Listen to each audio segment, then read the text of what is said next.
most calls to smaller to mid-sized businesses are coming to a group of people that are doing a lot more than just call center stuff. We're talking about the person who's calling in is ready to find a solution, but who's answering the phone? And you've talked a little bit about that already, but that's the third key is who's answering the phone and how equipped are they to answer the calls that they're taking. Welcome to the Nice Business Podcast. I'm your host, Richard Train, executive coach, leadership and culture consultant, and I'm joined by my good friend, Jim Bob Howard, veteran technical consultant. Together, we have more than 60 years combined of business and organizational experience. The purpose of this podcast is to have short but meaningful discussions about the people and culture side of business and how owners and executives can be both kind and successful. So we've been talking about calls, right? And phone calls specifically. And I think it's important for us to talk about what are the issues that we're really seeing. And I think you pointed out three different ones, but as you're getting ready to launch your Answer Me program, let's talk about those. The first one you mentioned was volume shift. Now, I hear that in a couple of different ways. So one is that, and we can talk about this, but one is that our call numbers have gone down, or our call volume has gone down. We're not getting as many inbound calls, although we're still getting some. And again, it depends on the size of the business, right? So smaller businesses, medium businesses, you're going to get different ones. But we're seeing the volume go down. And so maybe our tendency is to think calls aren't as important. But you say that's not true. In fact, calls are more important now than they ever have been, because here's the problem. It's not a problem. It's just something that people need to recognize for their businesses. It really doesn't matter the size of the business, because what's happening, and also the larger the business, the more they probably have an online presence. Right. They have a lot of information out there. So a lot of resources for their customers or potential customers to get through to them. And think about it from you and me. I mean, more and more, before we buy anything or tackle a project or do business with somebody, you're researching them first, right? Yeah, absolutely. And so if you still are not getting the information that you need, you still may need to talk to somebody. Right. So you'll, at least gentlemen of a certain age, will probably start calling at some point. Our kids are probably still picking up the phone at some point or another if they can't find what they're looking for online. Yeah. So they'll call into a business, and what's happening? AI, which is such an amazing tool for most businesses, they're probably using some sort of more advanced phone system. If you want such and such, press 1. If you want such and such, press 2, or whatever. They're giving you more advanced phone trees to be able to get to someplace. Or they might have an AI agent that is trying to guide you through and answer your questions. So AI can handle a lot of things, such as call routing. Right. They can answer your basic questions. So your FAQs, your frequently asked questions. AI can handle payments, right? They can take your payment for you. There's a lot that AI can do to help the business. So all the FAQs, all the standard simple things. If that doesn't satisfy your need, you still may be sitting there needing to talk to a person. I just want to talk to a person. I just want to talk to a live body. Jim Bob, how many times have you been holding your phone, screaming into it saying, agent? Yeah, exactly. Talk to a representative, or trying to figure out what the bleeping right word is. Right. Right. Because I think, that makes perfect sense. So we're talking about, yes, volume's going down, but the reason it's going down is because we're not using the calls for triage anymore. That triage is happening before they call. So now, instead of them calling and let's find out what their question is so we can route it to the right person, or we can get their payment made, or we can get their booking scheduled, where typically you'd have to do that traditionally. Now, when the call does come through, they're already past all the triage, right? So now it's a higher stakes call. So volume down, stakes high. Matters more. Right. Yeah. It matters so much more. Absolutely. Yeah. And that's really what Answer Me was built around, was because, I wrote it back in 2010 originally, and it is more relevant now than it was back then. Right.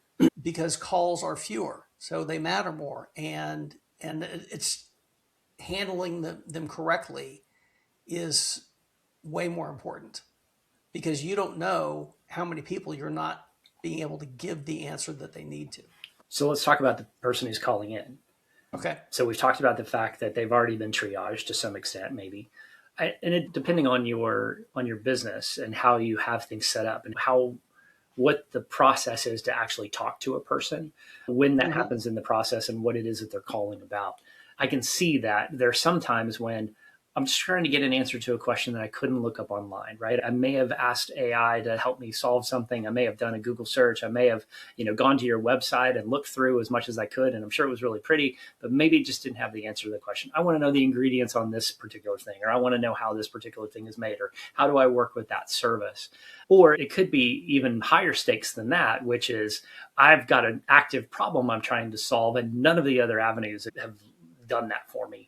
And now I'm having to call in to talk to a person because you couldn't get me the answer on other things. So the stakes may not be, I'm just saying that the caller may not be upset necessarily, right? They could be, Mm-hmm. but they could also just be like, can I get an answer to my question? Because I can't find it anywhere else. If I talk to a person, will they be able to answer it? So let's kind of talk about the people that are actually calling in, right? First, and what is it that they're looking for when they actually do finally call? And obviously, it depends on the nature of what it is that they're looking for and the type of business and Right. all of that kind of stuff. It's ironic that even though a caller has not gotten the information that they need, that's why they're calling. Yeah. The way that most callers tend to approach it is stunning, actually. They tend to not necessarily ask as directly, they're getting more protective Hmm. of their questions. I may be overthinking this, but this is what I need help with. Right. Or I'm calling around, so I'm trying to get just a general idea, which may be true. All of these things may be true. Sure. They may actually I just need to get a price. Yeah. But they're not necessarily saying, I need a price. What they're saying is, I need to know if this is worth my investment. Okay. So it's a different thing. Yeah. What they're doing is they're testing to see if you're the person that can solve their Solve the problem. problem. Yeah. Yeah. Because when you think about it, think about it as if it's you or me. Like I was saying before, we've already done the research. Right. We've already looked online. We already kind of know, but we still don't have that level of certainty that we need Right. before we make a buying decision. Whether it's a product or a service or whatever, you're getting your HVAC replaced, Right. your compressor replaced or something, or you're doing something major to your house or whatever. You still have a little bit of uncertainty, so you need to Mm-hmm. actually talk to somebody. Yeah. So what I'm doing as a caller is I'm not trying to start the process, which is what it used to be. You would pick up the Right. phone and start calling businesses to start getting an idea of things, but to help you formulate your opinion to make your decision. Now, what's happening is the caller isn't trying to start the process. They're trying to finish it. Yeah. They're already midway through, close And to the end. the call to you or to your company is really kind of the last link in the chain. So again, like we said before, the stakes are higher, right? Stakes are When somebody higher. calls in, it's high stakes. It's not the feeler questions. It's the can you Right. solve my problem questions. And think about it this way, Jim Bob. If I call in and I have a conversation with you or with your CSR, Right. your customer service representative, and I ask some questions and they are perfectly polite Yeah. and they answer my questions directly, but I'm still not feeling, think about the typical kind of business now. Because customer service has been so hollowed out in most businesses, you're talking about a lower level employee, less pay, probably fairly new, and they're having to handle more than just inbound calls, Yeah. because most calls to smaller to mid-sized businesses are coming to a group of people that are doing a lot more than just call center stuff. So that's actually the third part, right? That's the third thing we're talking about. So we're talking about call volume going down. We're talking about the Right. person who's calling in is ready to find a solution. but Sure. who's answering the phone? And you've talked a little bit about that already, but that's the third key is who's answering the phone and how equipped are they to answer the calls that they're taking. Less and less. Right. So most businesses are doing a lot less with, they're reducing their overhead Mm-hmm. by reducing their people. So they're giving those who remain, they're having to carry more of a burden. Yeah. So they're taking inbound calls, but they're probably also doing something else. So from the caller's perspective, I'm calling into a business. I'm probably interrupting this person from doing 1,000 other things. Right. So don't you think that I can hear that when Yeah. I In call their them? voice. Oh yeah, absolutely. I can think So, of examples recently where I called in to a repair shop for my car, right, and I know that I caught them in the midst of doing a repair on somebody else's car. Right? Yeah, right.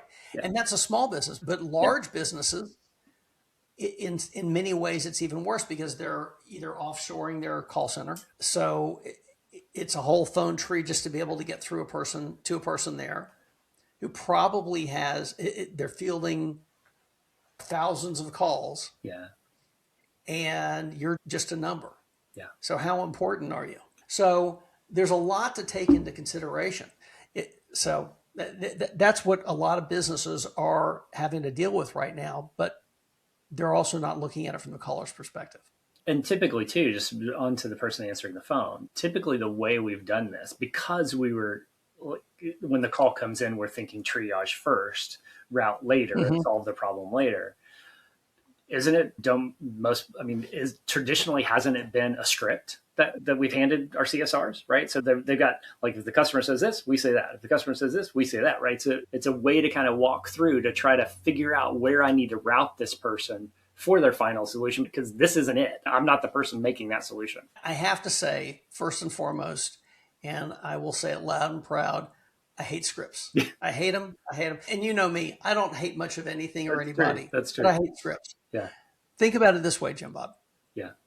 Where are scripts most commonly used? In acting, in theater, or In in acting, movie. right? Yeah. Yeah. Movies, theater, whatever. Who has a script in that movie or play? Everyone. Everyone. Everyone has the Both script. sides, right? Yeah. Everybody's working off the same script. Yeah. That doesn't happen in No, business. no. If you give a CSR a script, that assumes a perfect situation. But you cannot, the people who write scripts hate them, the people that have to read the scripts hate them, and the people who have to listen to somebody read from a script hates them. Ultimately, there is no such thing as a perfect call Right. because your situation for why you may be using this particular widget or mine are going to be completely different. Yeah. And my comprehension of what it is that they're telling me and how they're walking me through a situation may be different than your comprehension. So there is no such thing as a perfect scenario, a Right. perfect situation for a script to be able to take effect. Here's the thing, and I've seen this happen numerous occasions in numerous places in which I have worked, is a script gets handed to somebody and they say, you need to take your time, you need to learn it, and you need to memorize it until it becomes second nature. And then you'll know where you can make that script your own. Yeah. And it sounds reasonable. But the problem is what happens to every single, let me back up for a second. The problem is that the leadership of that organization telling that CSR, that thing, they're focused on what? They're focused on their own internal people and their own efficiencies and how they can get that person up to speed quickly for a script that they have written. What are they not taking into consideration? The The person caller. calling. Exactly. Yeah. So all of those people that call from the start of that CSR trying to learn that script and when they finally get up to speed is wasted. Yeah. So that's the biggest problem that I have with scripts Yeah. is that everybody that is trying to simply just handle their business is being kind of left in the lurch Yeah.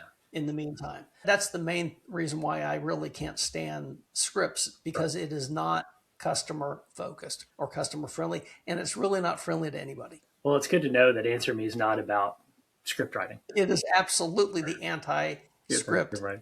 course. So we've talked about three big things, right? That have really kind of caused a shift in calls and how we handle calls within our businesses. We've talked about call volume. That's gone down, but the stakes have gone up. The people calling in have already done some research and now they're looking for a solution, which is really kind of not the way we've done that traditionally.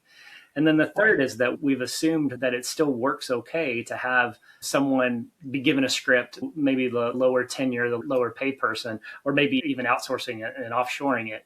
When you've got this high stakes caller coming in and you've got a new person, maybe a lower paid person with a lot of turnover handling the calls, right? So I mean, those three things together are enough to make me want to learn more. So where does the series go from here? What's next? So next time, I think we're really going to dive into the psychology of the caller. Okay. Get a better idea of what it is that they're thinking and what makes up a good call. That makes sense. I like that. Thanks for joining us for this episode of the Nice Business Podcast. We hope you got some valuable information and inspiration. We're always looking for great stories that will help your business be more kind and successful. And if you know of one we should hear or someone that would be a great interview, please let us know. To contact me, click the link here to go to my website or use this QR code. I wish you a nice business.